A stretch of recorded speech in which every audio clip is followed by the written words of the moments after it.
갈아타기 성공하는 사람들의 공통점, 중년이 놓치면 후회합니다. 어제 동창 모임에서 충격적인 이야기를 들었습니다. 20년 전 같은 아파트를 샀던 두 친구의 이야기입니다. 한 친구는 그 집에 그대로 살고 있고 다른 친구는 3번 갈아타며 자산을 2배로 늘렸습니다. 같은 출발선에서 시작했는데 결과가 이렇게 달라질 수 있다니. 갈아타기를 성공한 친구에게 비결을 물었더니 딱 한마디만 했습니다. 타이밍을 놓치지 않았을 뿐이라고. 오늘은 부동산 갈아타기에 성공한 사람들의 공통점을 낱낱이 파헤쳐 보려 합니다. 중년인 우리가 지금 이것을 모르면 평생 후회할 수도 있습니다. 갈아타기라는 말을 들으면 복잡하게 느껴집니다. 젊은 사람들이나 하는 것 아닌가? 우리 나이에 무슨 갈아타기냐? 그냥 한 곳에서 편하게 사는 게 낫지 않냐? 이렇게 생각하기 쉽습니다. 하지만 성공한 사람들의 이야기를 들어보면 생각이 달라집니다. 한 할아버지의 이야기부터 시작하겠습니다. 50대 초반에 강북의 작은 아파트를 샀습니다. 전세로 살다가 처음 마련한 내 집이었습니다. 평생 여기서 살 생각이었습니다. 주변 사람들이 강남으로 옮기라고 권했지만 귀찮았습니다. 이사 가는 것도 싫고 대출 늘리는 것도 부담스러웠습니다. 몇 년이 지나자 주변 친구들이 하나 둘 강남으로 떠났습니다. 그들은 집값 사액을 보고 더 좋은 집으로 옮겼습니다. 할아버지는 그때마다 부러웠지만 움직이지 않았습니다. 지금도 괜찮다고 스스로를 위안했습니다. 귀찮다는 이유로 기회를 놓쳤습니다. 20년이 지난 지금 친구들과의 자산 격차는 엄청납니다. 친구들은 몇 번의 갈아타기로 자산을 크게 늘렸습니다. 반면 할아버지는 같은 집에 그대로 있습니다. 집값은 올랐지만 친구들만큼은 아닙니다. 후회가 밀려옵니다. 그때 조금만 부지런했더라면, 귀찮다는 핑계로 미루지 않았더라면. 이것이 바로 우리가 배워야 할 첫 번째 교훈입니다. 성공하는 사람들은 귀찮음을 이기고 움직입니다. 지금 편한 것과 미래의 이익 사이에서 미래를 선택합니다. 그 작은 차이가 20년 후 엄청난 격차를 만듭니다. 그렇다면 갈아타기에 성공한 사람들은 언제 움직일까요?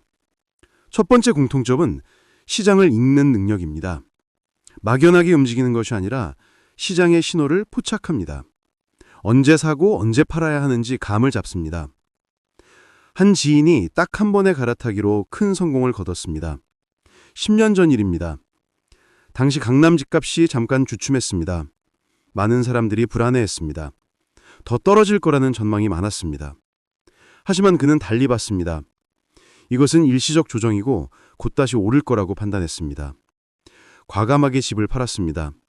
강북에 큰 집을 처분했습니다. 그리고 강남에 작은 집을 샀습니다. 주변 사람들이 말렸습니다. 왜 큰 집을 팔고 작은 집으로 가느냐고. 강남은 이미 비싸서 더 오르기 힘들다고. 하지만 그는 확신이 있었습니다. 몇 년 후 예상이 적중했습니다. 강남 집값이 크게 올랐습니다. 강북과의 격차가 더 벌어졌습니다. 그는 적절한 시점에 그 집을 팔고 다시 강북에 더 큰 집으로 돌아왔습니다. 차익이 3dak했습니다. 한 번의 갈아타기로 자산을 2배 가까이 늘렸습니다. 이 사람은 어떻게 시장을 읽었을까요? 부동산 공부를 많이 했습니다. 뉴스를 챙겨보고 전문가 의견을 들었습니다. 현장도 자주 다녔습니다. 중개사무소를 방문해서 시세를 물어봤습니다. 발로 뛰며 정보를 모았습니다. 무엇보다 큰 흐름을 봤습니다. 단기적 등락에는 흔들리지 않았습니다. 장기적으로 어느 지역이 발전할지 예측했습니다. 정부 정책과 개발 계획을 살펴봤습니다. 교통망 확충 같은 호재를 찾았습니다. 이런 공부가 성공의 바탕이었습니다. 두 번째 공통점은 결단력입니다. 기회를 포착해도 실행하지 않으면 소용없습니다. 성공하는 사람들은 망설이지 않습니다. 확신이 서면 바로 움직입니다. 이것이 실패하는 사람과의 차이점입니다. 한 할머니의 사례를 보겠습니다. 60대 초반이었습니다. 자식들이 다 독립했습니다. 큰 집이 필요 없어졌습니다. 집을 줄이고 차액을 노후 자금으로 쓸 계획이었습니다. 마침 집값이 많이 올라 있었습니다. 팔기 좋은 시점이었습니다. 하지만 결정을 못했습니다. 이사 간 것이 번거로웠습니다. 50년을 산 집이라 정도 들었습니다. 이웃들과 헤어지기도 싫었습니다. 자식들은 팔라고 권했지만 미뤘습니다. 내년에 하자, 내후년에 하자. 시간만 흘렀습니다. 몇 년이 지나자 상황이 바뀌었습니다. 집값이 떨어지기 시작했습니다. 팔려고 내놓아도 안 팔렸습니다. 황금 같은 기회를 놓쳤습니다. 지금도 후회합니다. 그때 자식들 말을 들을 걸, 미루지 말고 바로 결정할 걸. 하지만 이미 늦었습니다. 반대 사례도 있습니다. 한할아버지는 결단력이 있었습니다. 같은 상황에서 바로 결정했습니다. 자식들이 권하자마자 집을 내놓았습니다. 한 달 만에 팔렸습니다. 좋은 가격을 받았습니다. 작은 아파트로 이사했습니다. 차액은 예금에 넣었습니다. 몇 년 후 집값이 떨어졌을 때도 흔들리지 않았습니다. 이미 팔았으니 상관없었습니다. 오히려 잘했다는 생각이 들었습니다. 예금 이자로 생활비를 보탰습니다. 작은 집에서 편하게 삽니다. 결단력이 노후를 지켜준 겁니다. 세 번째 공통점은 계획성입니다. 성공하는 사람들은 무작정 움직이지 않습니다. 치밀한 계획을 세웁니다. 언제 팔고 무엇을 살지 미리 정합니다. 대출은 얼마나 받을지, 세금은 얼마나 나올지 모든 것을 계산합니다. 한 부부의 사례입니다. 50대 중반에 갈아타기를 계획했습니다. 1년 전부터 준비했습니다. 먼저 목표를 정했습니다. 지금 집을 팔고 더 작지만 좋은 입지의 집으로 옮기기로 했습니다. 차액으로 대출을 갚고 노후 자금을 마련하기로 했습니다. 그 다음 정보를 모았습니다. 원하는 지역의 시세를 파악했습니다. 매물을 꾸준히 체크했습니다. 중개사무소와 친해졌습니다. 좋은 물건이 나오면 바로 연락달라고 부탁했습니다. 세금도 미리 계산했습니다. 양도소득세가 얼마나 나올지 확인했습니다. 타이밍도 잡았습니다. 봄에 집을 팔기로 했습니다. 봄은 이사철이라 거래가 활발합니다. 좋은 가격을 받을 수 있습니다. 실제로 계획대로 진행됐습니다. 원하는 가격에 팔렸습니다. 마음에 드는 집도 찾았습니다. 모든 것이 순조로웠습니다. 이사 후 정산해보니 계획과 거의 일치했습니다. 예상했던 차액이 나왔습니다. 대출도 다 갚았습니다. 남은 돈은 예금에 왔습니다. 새 집은 작지만 입지가 좋았습니다. 병원도 가깝고 교통도 편했습니다. 만족스러웠습니다. 1년간의 철저한 준비가 성공을 만들었습니다. 네 번째 공통점은 욕심을 버리는 것입니다. 많은 사람들이 갈아타기를 실패하는 이유는 욕심 때문입니다. 조금만 더, 조금만 더. 이런 마음이 독이 돕니다. 성공하는 사람들은 적당한 선에서 만족합니다. 한 사람이 집을 팔려고 했습니다.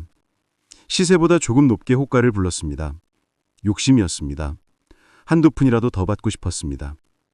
매수자가 나타나 흥정했습니다. 조금만 깎아달라고 했습니다. 하지만 거절했습니다. 이 가격 아니면 안 판다고 고집했습니다. 매수자는 돌아갔습니다. 괜찮다고 생각했습니다. 다른 사람이 나타날 거라고 믿었습니다. 하지만 몇 달이 지나도 연락이 없었습니다. 시장 분위기가 나빠지기 시작했습니다. 가격을 낮췄습니다. 그래도 안 팔렸습니다.